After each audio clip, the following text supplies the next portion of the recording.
este segundo bloque de la mañana de Inspiration for Data Scientists. Jesús Figueres es Data Science Senior Manager en Accenture Digital Applied Intelligence y también es director de I+D. En las 2 últimas décadas, Jesús ha estado centrado en tecnologías como la analítica avanzada, la inteligencia artificial y el Big Data, diseñando y desarrollando aplicaciones de Machine Learning, modelos de Machine Learning, que cubran ese vacío que tantas veces hay entre las necesidades de negocio y las herramientas matemáticas. Con su ponencia de hoy, Jesús viene a mostrarnos aplicaciones prácticas de estas tecnologías, pero sobre todo viene a inspirarnos de la enorme potencialidad que tiene el uso de estas tecnologías cuando se hace junto con el razonamiento humano. Jesús, muchas gracias.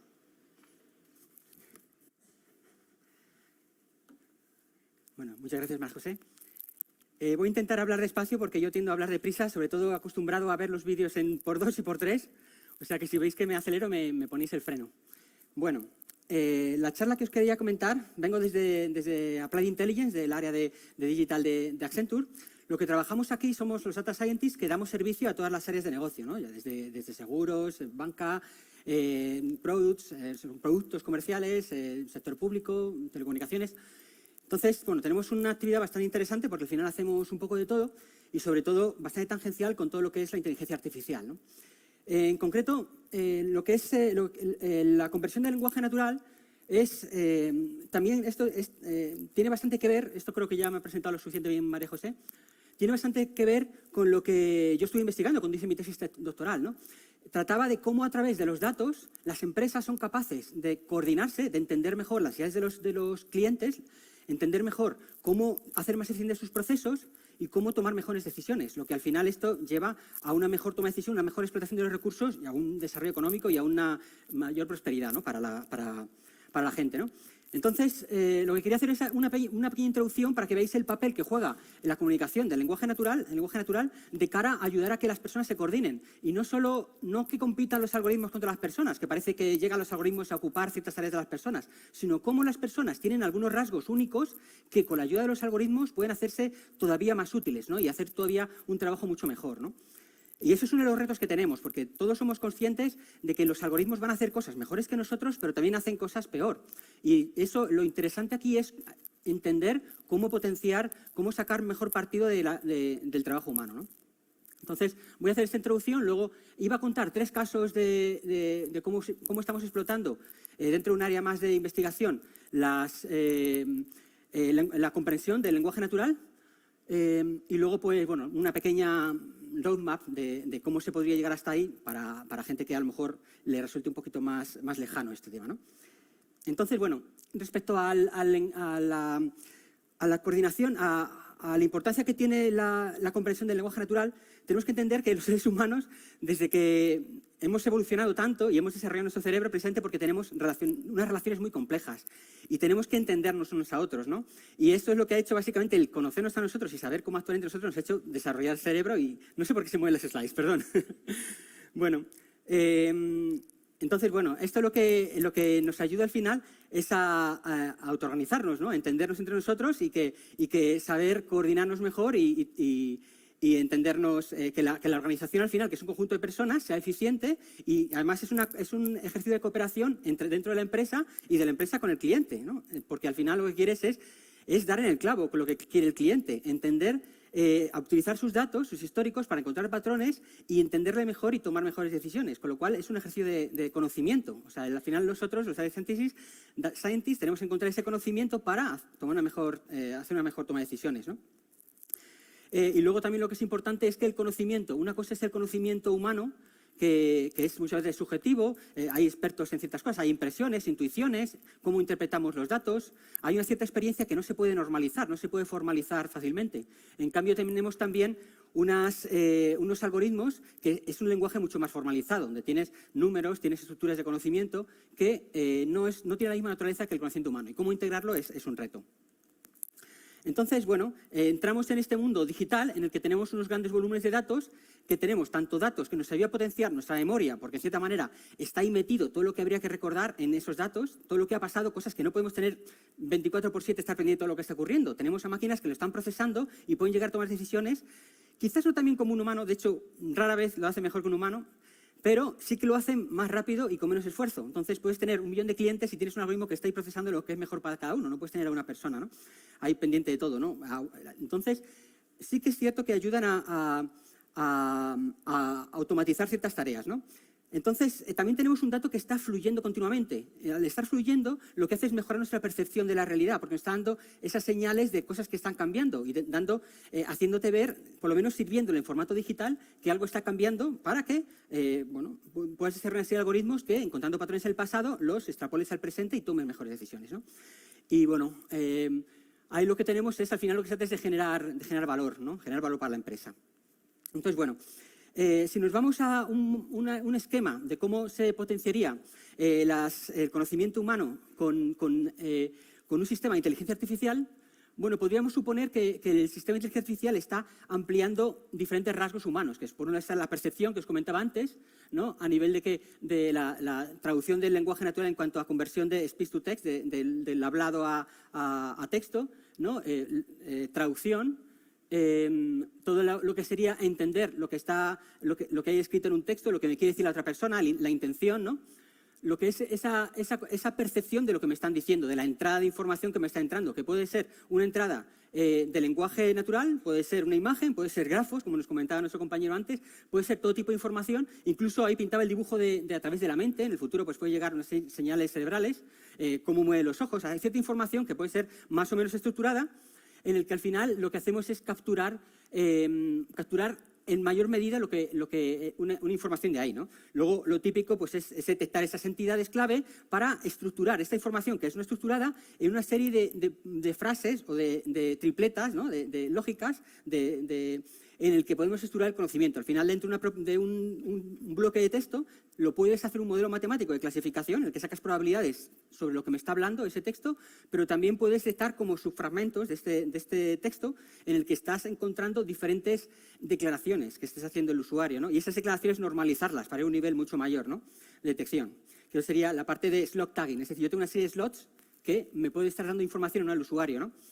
Y lo voy rellenando con la información que capturo. Y si no, pues soy consciente de que no la sé, o que la sé de forma imprecisa, porque al final he utilizado modelos probabilísticos que lo que nos ocurre es que muchas veces no entendemos bien o nos falta información, con lo cual el poder saber lo que el algoritmo que te está diciendo no solo te está capturando automáticamente la información, sino que tiene una serie de modelos de probabilidad que está diciendo hasta qué punto estás seguro o no de lo que está capturando, te permite activar una serie de reacciones para pedir una información mejor y que se complemente y que al final lo que no esté seguro, pues a lo mejor pase a un operador que lo revise manualmente, ¿no? Así estamos sacando partido de esa primera línea de los algoritmos y una segunda línea una persona que lo va capturando. Luego, una parte de razonamiento, que es una vez que tengo esa información, pues, puedo tener una serie de reglas de negocio de una manera más o menos complicada.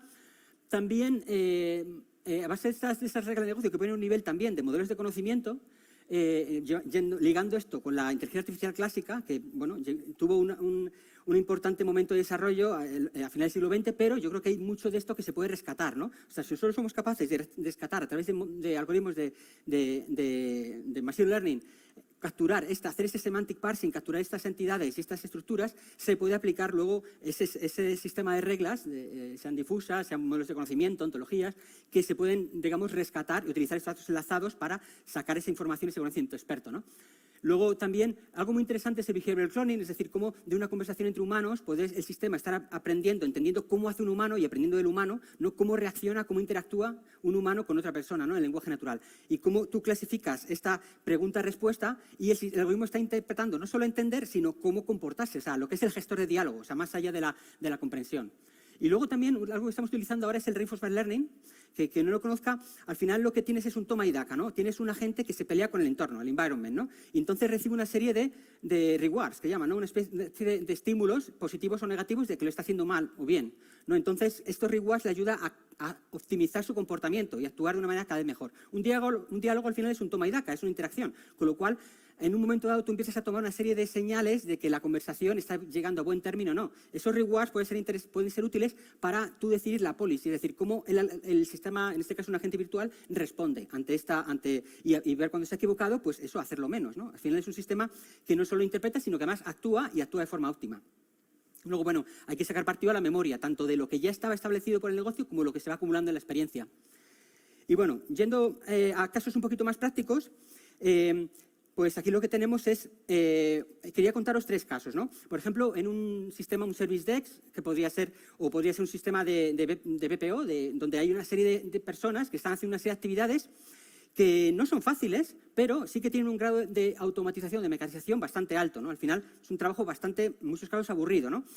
No es tan sencillo porque muchas veces tienes que buscar cierta información, capturarla y rellenarla en una pantalla, pero a veces hay casos en que tienes que estar seguro de que está bien hecho. Y el algoritmo, aunque sí que es cierto que lo va a hacer siempre igual y lo va a hacer, hay veces en que según vas aumentando el nivel de complejidad, bueno, hay veces que no es tan fácil hacerlo, ¿no?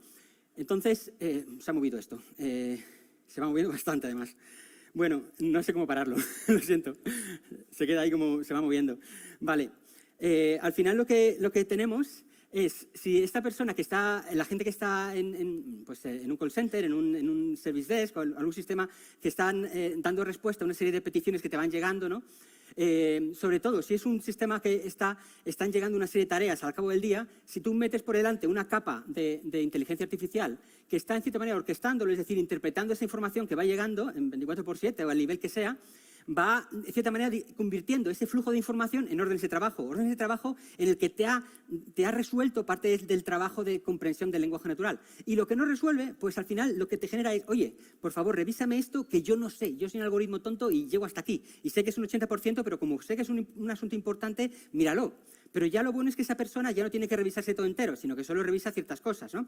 Entonces, y luego además, aquí lo que tenemos es un feedback, porque luego si hay una buena interacción, aquí lo que he puesto es coworking space, es decir, si luego esta persona existe una interfaz adecuada para que pueda decir, ok, y le pones esto, el algoritmo le dice, mira, aquí tengo duda, rellénamelo, y lo rellena. Y eso al final va a hacer que el algoritmo al final aprenda, porque si metemos modelos de clasificación que hablábamos antes, tanto sea supervisada como por refuerzo, al final va a entender mejor la próxima vez que llegue esta misma situación, lo va a hacer mejor. Entonces yo creo que es bastante clave encontrar ese espacio de coworking, digamos, ¿no? de colaboración. Entonces, tanto el algoritmo que te va a hacer esta detección de anomalías, es decir, que va a encontrar tanto cosas que no ha sido capaz de corregir o a lo mejor incluso elementos que el algoritmo identifica que necesitan revisión, ¿no?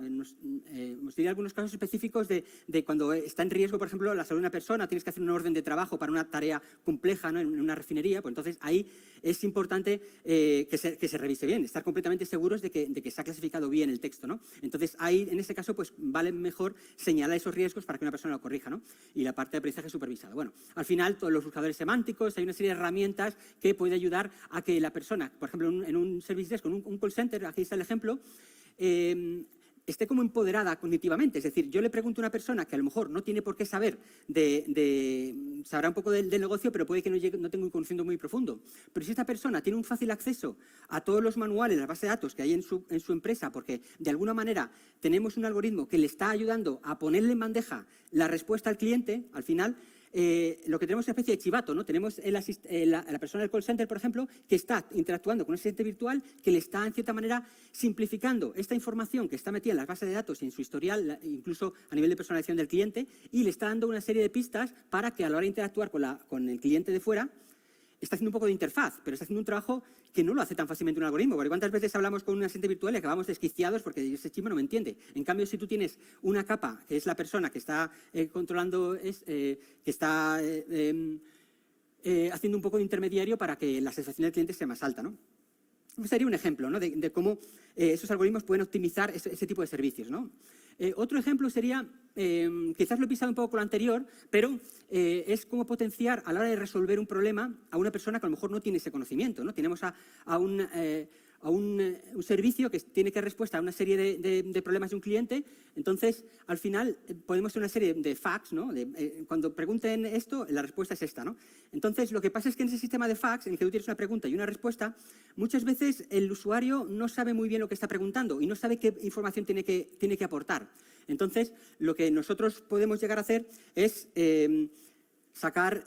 convertir estas peticiones y entender con modelos de probabilidad, no solo de clasificación de intent, de lo que me está preguntando, sino también poder, si tenemos tagueada de alguna manera a través del slot tagging que hablamos ahora, de cómo está cada pregunta, podemos entender qué bloque de información sé parcialmente, sé completamente y cuál necesito que el usuario me diga. Con lo cual, lo que generamos es un sistema que genera diálogo, es decir, que no solo me da la respuesta a lo que me está preguntando, sino que cuando no lo sabe, cuando el score, porque eso es lo que es una probabilidad, si la probabilidad de acertar la respuesta del cliente es un 60%, pues no voy a decir nada, no voy a responder, pero le voy a hacer una pregunta para que cuando me responda ya tenga claro lo que quiere, ¿no? Entonces, ya cuando me responda, yo voy a decir, venga, ya sí que lo tengo claro, porque ya me ha dado la información que me faltaba. Entonces, hacer un sistema que sea capaz de generar esa pregunta que hace que al final pueda responderle, aumenta la tasa de acierto pues, de un 60-70%, que a partir de ahí no le puedo responder porque no lo sabe, a pues, un 80, un 90, podría llegar a un 100, ¿no? Incluso cuando es imposible, dice, mira, es que no, lo que me estás preguntando no tiene respuesta, ¿no?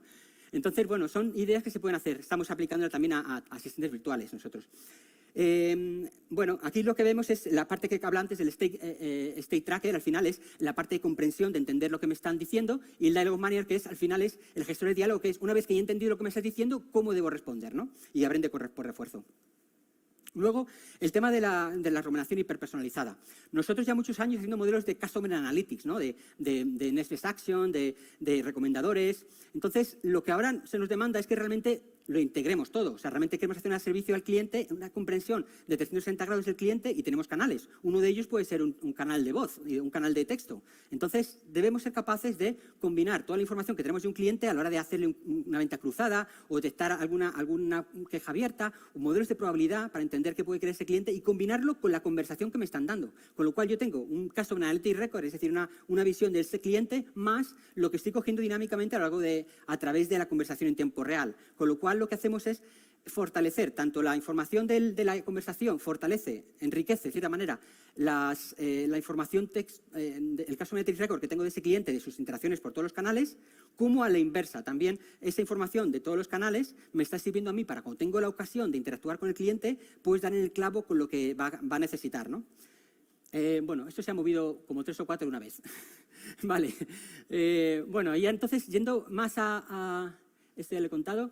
Vale, yendo aquí a herramientas, nosotros empezamos con SaaS. De hecho, yo vengo antes de estar en Accenture, venía de Neometrics, que la compró Accenture, y antes los socios fundadores venían de SaaS, con lo cual en mis orígenes está SaaS, ¿no? Entonces empezamos con las herramientas de Testmine y de SaaS antiguamente, luego ya fuimos nosotros un poco conquistando el exterior, ¿no? Yéndonos más a todo tipo de herramientas y ahora hacemos un poco de todo, ¿no? Entonces, entre las herramientas bueno, ya conocéis, ¿no? Al final tenemos muchísimo código abierto que se puede complementar perfectamente con SaaS y al final esto está en continua ebullición, ¿no? Tenemos tanto herramientas que nos ayudan a acelerar y a hacer más fácil el trabajo como herramientas que nos ayudan a afinar y a hacer mejores modelos y más avanzados, ¿no? Entonces, vale. Bueno, y ya casi por último, a nivel metodológico, efectivamente también está en ebullición. Toda la gente que ahora que publica a nivel científico lo acompaña con sus códigos en GitHub, casi todo el mundo, es todo abierto y hay que aprovechar esa oportunidad, ¿no? No solo es las herramientas de pago, el tener esa oportunidad y el poder integrarnos con herramientas, con todos los avances que están sacando los científicos, pues es de gran valor, ¿no? Y luego, bueno, tanto a nivel de preprocesamiento, de vectorización, es decir, conversión del lenguaje en vectores, en información en números, como luego a la hora de aprovechar, ejecutarlo y el autoaprendizaje.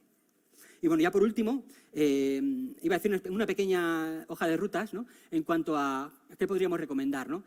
Por ejemplo, si alguien no ha hecho todavía ninguna aplicación de NLP o de asistentes virtuales dentro de su organización, pues yo creo que un principio es hacer estos clasificadores de texto, es decir, hacer unos algoritmos, que además hay muchísimo, lo podéis ver en internet, es facilísimo, quien no lo haya hecho nunca, que al final lo que tienes es como, es casi copiar y pegar el texto, ¿no? Tienes unos textos que al final tú le pones una etiqueta de qué aplica, o sea, cuál es el topic, o cuál es el sentimiento, o cuál es de qué se está hablando, ¿no? Y una vez que has hecho esos algoritmos, que aprendes un modelo de clasificación de probabilidades, pues detección de entidades. Eso también se utiliza muchísimo, por ejemplo, para procesar textos legales, facturas, que sea capaz de encontrar cierta información, que puede ser tanto detectar lo que es el léxico, la palabra, después de procesarlas con una serie de algoritmos, de quitar el lexema, ese tipo de coger el lexema, de stopwords, sino que también hay modelos de machine learning, de deep learning, en concreto, que aunque se aprovecha para saber si una palabra pertenece a una entidad determinada, se aprovecha lo que está alrededor, es decir, está cogiendo las secuencias, el contexto, ¿eh? O sea, yo no sé lo que es esta palabra porque no la he visto nunca, pero por el contexto yo sé que está hablando de una ciudad, ¿no? Eso todo existe, ¿no? O sea, hay bastantes aplicaciones muy interesantes. Eso sería una primera aproximación, ¿no? Con eso ya se podría hacer bastante, tanto evaluar textos que pudierais tener como de cara a asistentes, ¿no? Luego, una segunda aproximación sería, pues, quizás esto paquetizarlo, ¿no? Yo creo que esto luego se reutiliza y si haces luego tener que hacerlo otra vez, casi mejor, cuanto más se pueda paquetizar, mejor, y integrarlo en microservicios. Y luego algo muy interesante es lo que está hablando antes, el aprendizaje automático. Es decir, que esos sistemas que habéis empezado a desarrollar aquí, que de alguna manera puedas encontrar la clave, porque en cada organización va a ser distinto, de que combinar el conocimiento experto que te está etiquetando, te está enseñando el algoritmo, porque el algoritmo necesita esas etiquetas para saber de qué va. Y una vez que tiene las etiquetas, se aprende de forma supervisada, ¿no? Y además, cómo esta información que da el algoritmo le ayuda a la persona a ir más rápido en su trabajo, no tener que analizarlo todo, sino analizar ciertas cosas que tiene duda el algoritmo, ¿no? Y luego quizás una tercera aproximación sería, pues bueno, ya aprendizaje por refuerzo. A mí es que me encanta esto del aprendizaje por refuerzo, pero al final es un sistema que ya en base a incentivos, a éxito y fracaso, va evolucionando, ¿no? Va tomando mejores decisiones, ¿no? Esto que funcione es difícil, ¿no? La verdad, eso cuesta, pero también se puede ir haciendo.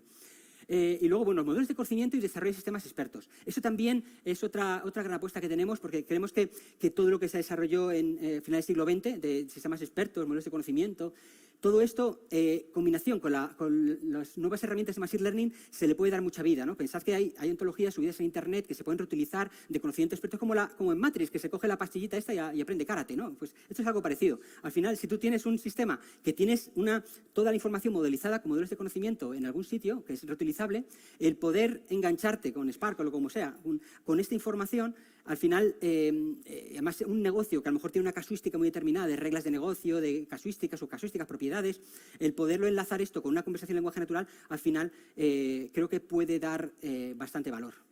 Y bueno, eso es un poquito lo que os quería contar. O sea, muchas gracias por escuchar y que comáis bien.